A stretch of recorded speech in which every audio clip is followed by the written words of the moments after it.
Hey everybody, welcome back to Best Bourbons of the Century so far. I'm Fred Minnick, and I've been counting down what I think are the best bourbons of the 21st century. And really, they've all been Kentucky straight bourbons, except for one.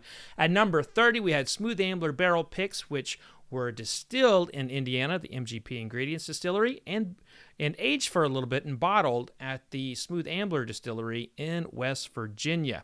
Now, this list is something as all these bourbons mean something to me. All of them are special. All of them have a connection to really the incredible fabric that is the whiskey community. And at number 4, arguably, is the one that means the most to me on a personal level. And that's because it was in Parker Beam's last year of his life. So that 2017 11-year-old Parker's Heritage, extremely special to me. And it also tasted amazing. Now, coming in at number 3 is a bourbon that plays a big role in my career. Bourbons of the Century.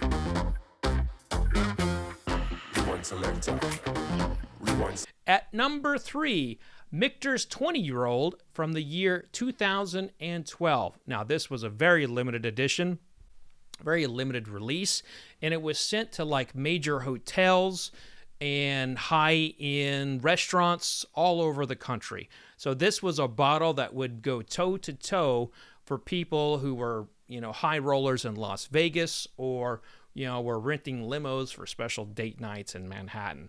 And this is something that would go toe-to-toe with the likes of Pappy Van Winkle, Macallan. I mean, this is what people really would want to have for a special occasion. And I was no different. Now, that particular product was given to me at that time by Michters, and it was something that my wife and I, we milked it over the course of the next 6 years. In all seriousness, we tasted this thing a little bit at a time over 6 years and very special occasions, and it was so gorgeous. It was so complex, and it actually plays a really important role in my career in that at 2012, I had been writing about whiskey for about 6 years at this point, and I had also been writing about wine at the same time. But it was in 2012 that I decided to make my move as a whiskey, to write only about whiskey. And this was actually my very first whiskey of the year. And this was when I was writing for a magazine called Tasting Panel. It's a trade magazine, that's been around. It used to be called Patterson's Beverage Journal. It's a part of Anthony Dias Blues Network, who owns San Francisco World Spirits Competition. But I used to write their American Whiskey column, and this was my very first pick for Whiskey of the Year. And so having that moment, having that opportunity to do a pick like that at that point in my career, it was very, very special. Now, you're going to learn a lot more about this particular release, as well as how Michters has evolved over the last 20, 30 years in this interview with the great Andrea Wilson, the master of maturation for Michters. Please enjoy, and congratulations to Michters in earning this high spot in my best bourbons of the century so far. Cheers. And joining me to talk about the number 3 bourbon for my bourbons of the century so far is Andrea Wilson from Michters. How are you, Andrea? I'm very well. Thank you very much. Thanks for including us. This is very exciting. Well, you all have had a lot of incredible releases. Now, this list is only bourbon. So the ryes and the celebrations and the toasted, those types of things did not get consideration. So this was basically me putting a list together of the best, straight bourbons of the 21st century so far. And I'll never forget tasting the 20-year-old Michters for the first time in, 2010, 2012 timeframe. That was when I was really into wine. And I remember breaking that thing down as if it was a left bank Bordeaux. It was so fruity. It was so caramelly. It was just absolutely gorgeous. And you were you at Michter's at this point, or were you still with Diageo? I was still with Diageo at Okay. that time. Over to Michters in 2014. Okay. So this came out just before you had came over, but of course you were privy to all that was going on with the whiskey. So tell us about the 20-year-old from that time frame. Why was it so special? Why was it so complex?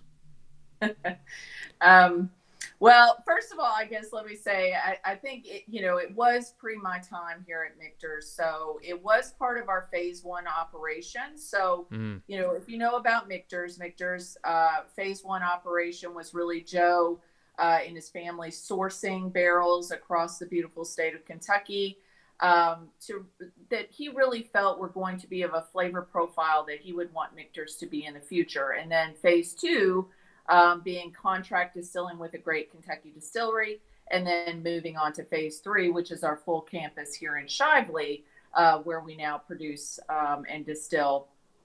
So those are kind of the three phases that we refer to. These were barrels that were sourced during phase one. Now, I know everybody always wants to know where were they sourced from and what was the mash bill.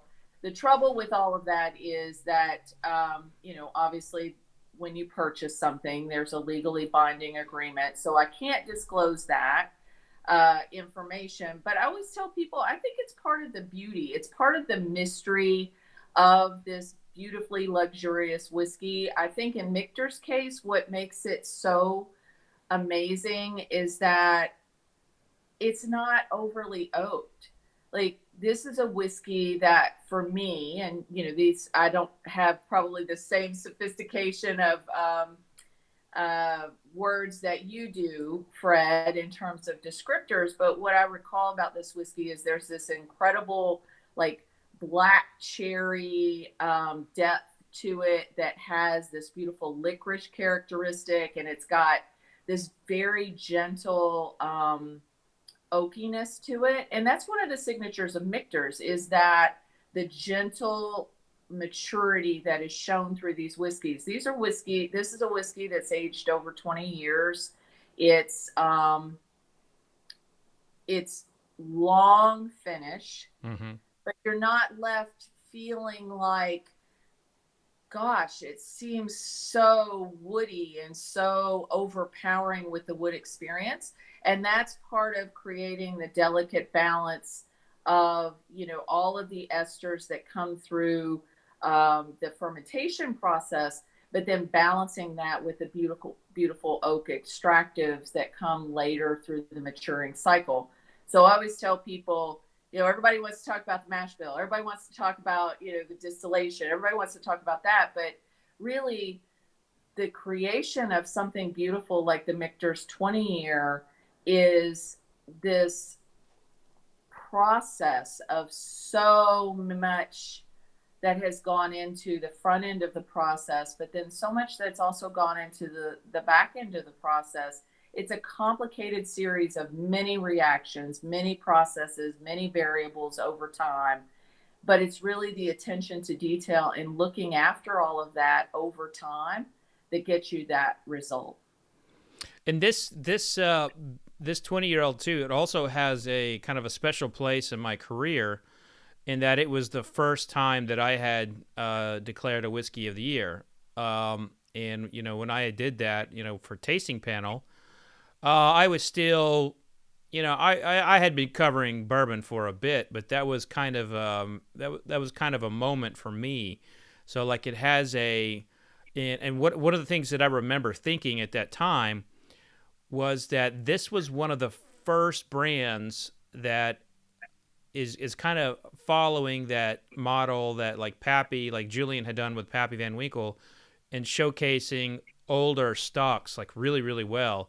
A lot of times those older stocks come out and they're just over oaked, and it just seems like continuously, whether it's the 10-year or a 20-year or 25-year-old rye, it just seems like continuously Michter's has just done a great job with older whiskeys. And I'm curious as to how you all are able to do that and not have like an over oak note or have any of that kind of like dead wood note that you get in a lot of those, because I've never gotten that in any of your older releases. I mean, is it a special filtration process? Is it just tasting the barrels? What is it? It's a combination of several things. So, one thing is the sampling process. Obviously, sampling these whiskeys over time, we really want to monitor how their character is changing. A lot of people believe, oh gosh, after it gets over a certain age, not much else happens. Things do continue to happen inside the wood. It may not be as active as it was earlier in its life cycle, but things do continue to happen. And as we all know, there's the angel share, which is essentially, the act of you're concentrating that liquid inside that barrel. So you have to monitor it. You have to look after it. One of the things we do here at Michters is after something reaches its peak of maturity, especially if it's starting to take on characters that we don't believe are consistent with the Michters profile, we're going to go ahead and take it out of wood. Now, it stops the aging. So whatever that age is when it's done, that's what it is. But we will then preserve that flavor profile, that character, all of its goodness in a stainless steel drum. So it acts like a mini tank for us. That's where we'll keep it till we're ready for it. How long one way. How long might you hold on to it when they're in those steel drums?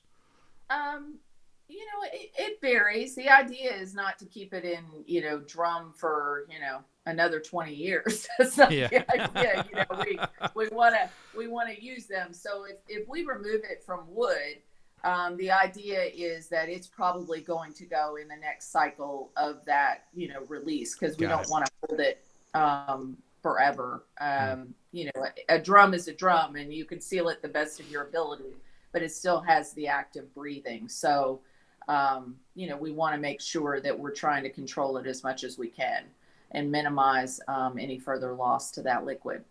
So there's that. The other thing is that if people know Michters, one of our processes is the act of custom chill filtration. So I know that a lot of people debate chill filtration, and what I will say is for Michters, it is an intrinsic part of how we make our whiskeys. We believe that it's about accentuating every whiskey's best characteristics, and by creating a skillful, thought-filled filtration that is based on science and a true understanding of that liquid that has taken years to develop, that we can create a really beautiful experience for the consumer. And that's one of the things that is one of the signature philosophies of Michters. And of course, like now, like you could, when you guys were acquiring barrels from other distilleries, you couldn't control this. But now you all have like the lowest barrel entry proof in of the larger distilleries at 103. And this is your field. This is your bread and butter. When it you're the barrel entry proof expert in American whiskey, and I'm curious, does the lower you go, does it give you a little bit more life of in the barrel, and you get less of the wood the longer you go? Yeah, I believe that when you are entering in a lower entry proof, so one of the things to understand is that if we enter into wood at 103 proof, we're about 75% whiskey. In the barrel, we're about 25% water. So that water is a powerful hydrolyzer. Everybody, if you think about sugar, just dissolving sugar in a glass, how simple that is. It's the same with the wood sugars that come from the barrel. So it really provides a lot of opportunity for chemistry to happen. So you get a lot of chemistry happening earlier in the life cycle of the barrel, but then it allows for a little bit more richer chemistry that takes longer to play out over time. But it's not the only thing here that influences, the profile of our whiskeys. The low entry proof, along with the way we naturally season and air dry the wood, the way that we toast our barrels, all of those things, when we make, Michters at our facility today, are how we, manage collectively the profile of those whiskeys over the long haul. But certainly, for this whiskey that was sourced, yes, I would say, there's not too much I can tell you about its history, but I can say that, we've worked hard to try to look after the whiskey, that may have had a different set of variables to ensure that, we created a great outcome. Well, just consistently, you all have these, like I said, like all the older whiskeys are just fantastic. And I just polished off my just a regular Michters last night, and it was it went quite well with the TV show I was watching, by the way. And I mean, you guys have kind of crossed that line now where everybody knows you. And when this release came out, no one really knew Michters. It was still kind of a new brand for a lot of people, and now it's nationwide. You guys are on billions all the time, and it's gotten a lot of acclaim for good reason. So now that you guys have been distilling at the Shively plant since 2012, right? 2012, 2013. Yes. Yeah. We received our distiller's license back in 2012, and we brought the big column still operation here online in the summer of 2015, in August of 2015. And so we started laying down product at that time. So we're not too far away from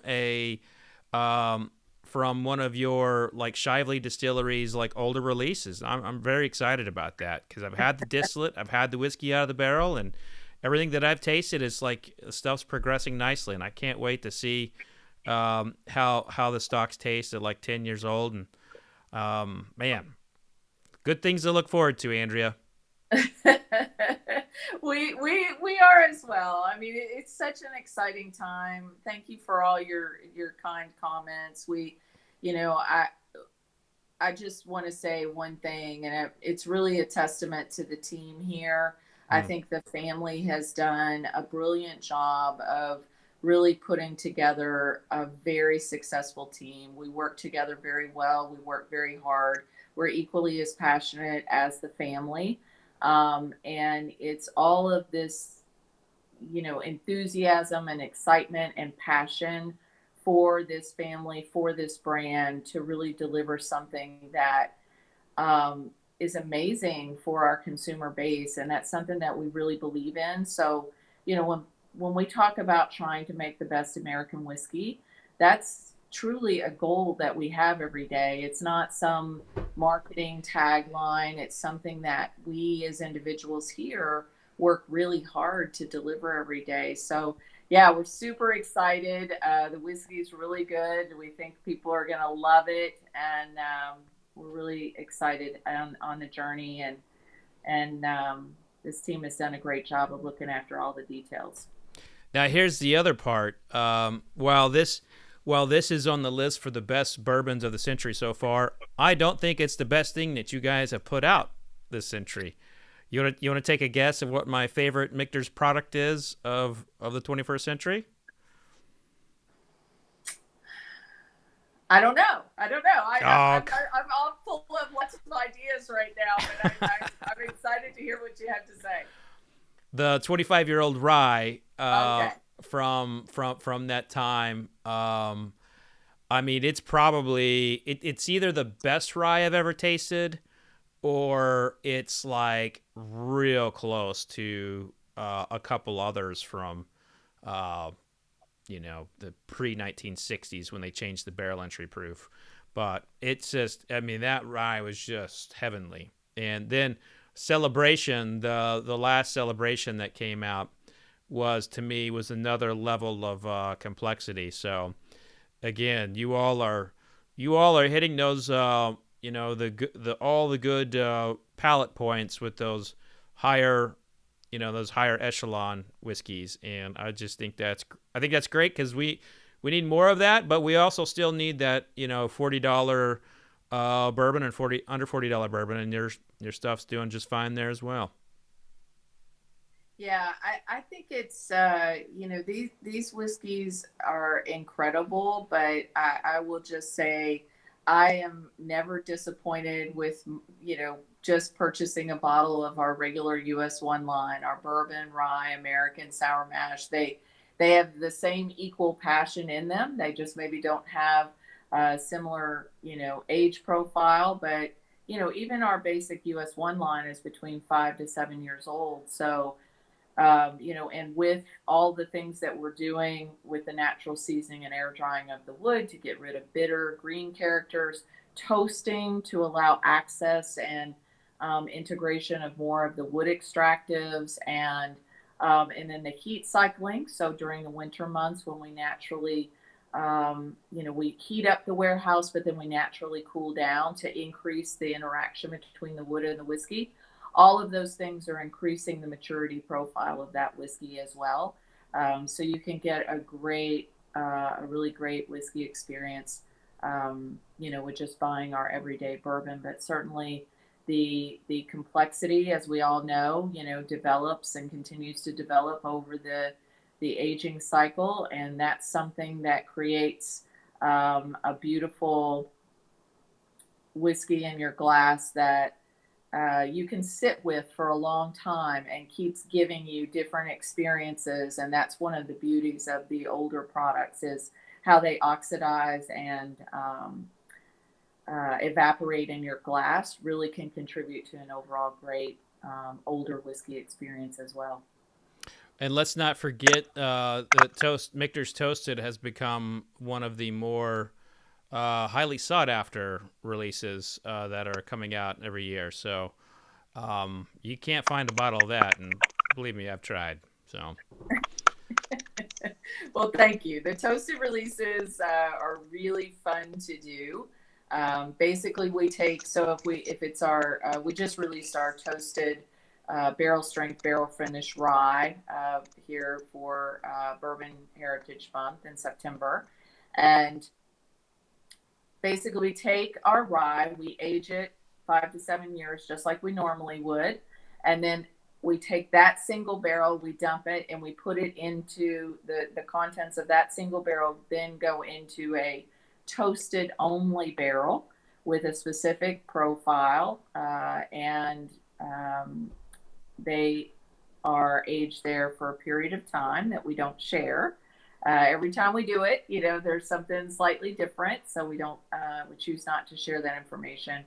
But it really is amazing. In the case of the rye, kind of kicks up the rye characteristic, really brings in some notes that are very interesting to the product. There's some salty caramel, some coffee characteristics, some nuts like pecans and walnuts. I mean, it's just a beautiful, beautiful whiskey, and super fun to do. Same thing with our toasted bourbon. Same idea. We age our bourbon and then we put it in a toasted only barrel for a period of time. And then last year we did for the first time our toasted sour mash, which was actually one of the more difficult toast profiles to do, because the sour mash product being so delicate and elegant, you didn't want to overpower the sour mash to make it a completely different whiskey such that it was not recognizable as the sour mash. You want to be able to sit it next to, the barrel strength rye next to the toasted rye, bourbon next to the toasted bourbon, sour mash next to the toasted sour mash, and really be able to experience what is the nuance of difference that's being imparted by that toasted wood. That does a sour mash have any used barrels in the composite at all? No. No. Okay. Yeah, I was wondering because I did pick up, when I tasted it, when I had the sour mash toasted, I got like a unique kind of like corn whiskey from, like, I felt like it was a little bit of like a used barrel kind of like flavor. So I can see how that one being so delicate, being a little bit different on the toasting side. So that makes a lot of sense. You explaining it that way. So, but they're fun whiskeys to drink. That people seek them out.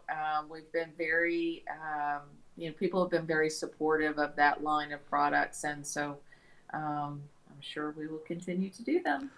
Well, Andrea, it's always a pleasure to chat with you. I know 2020 has not been, the best of times, but this list was kind of my way of trying to celebrate Kentucky Bourbon Heritage Month in a time where we can't get together for Bourbon and Beyond. We can't get together for the Kentucky Bourbon Festival. And so like this list is really a celebration, and it's a celebration of the greatest bourbons that I've tasted in the century so far. And I think there could be a really solid argument to be made for Michter's 20-year-old actually being number one. And maybe if I had another bottle, to kind of taste again. um, yeah, I'm out of it. But my notes and my memory are very strong on that one, and it was great bourbon, one of the greatest bourbons I ever tasted. So congratulations to you all at Michters, and keep up the good work, especially with those older releases. Thank you so much, Fred. It's a tremendous honor. Thank you so much for everything that you do, not only for just this, bringing forward Michters and sharing this story, but just everything you do for the bourbon industry. We really appreciate. It's difficult for everyone this year, and it means a lot just to have something. We always all talk about how bourbon brings people together, and having a forum to talk about the experiences and, sharing information. I think it's really wonderful, and appreciate all that you do. And it's such an honor. Thank you so much. Be safe out there, and I look forward to toasting you again in person one day. All right. Bye now. Cheers, my friend.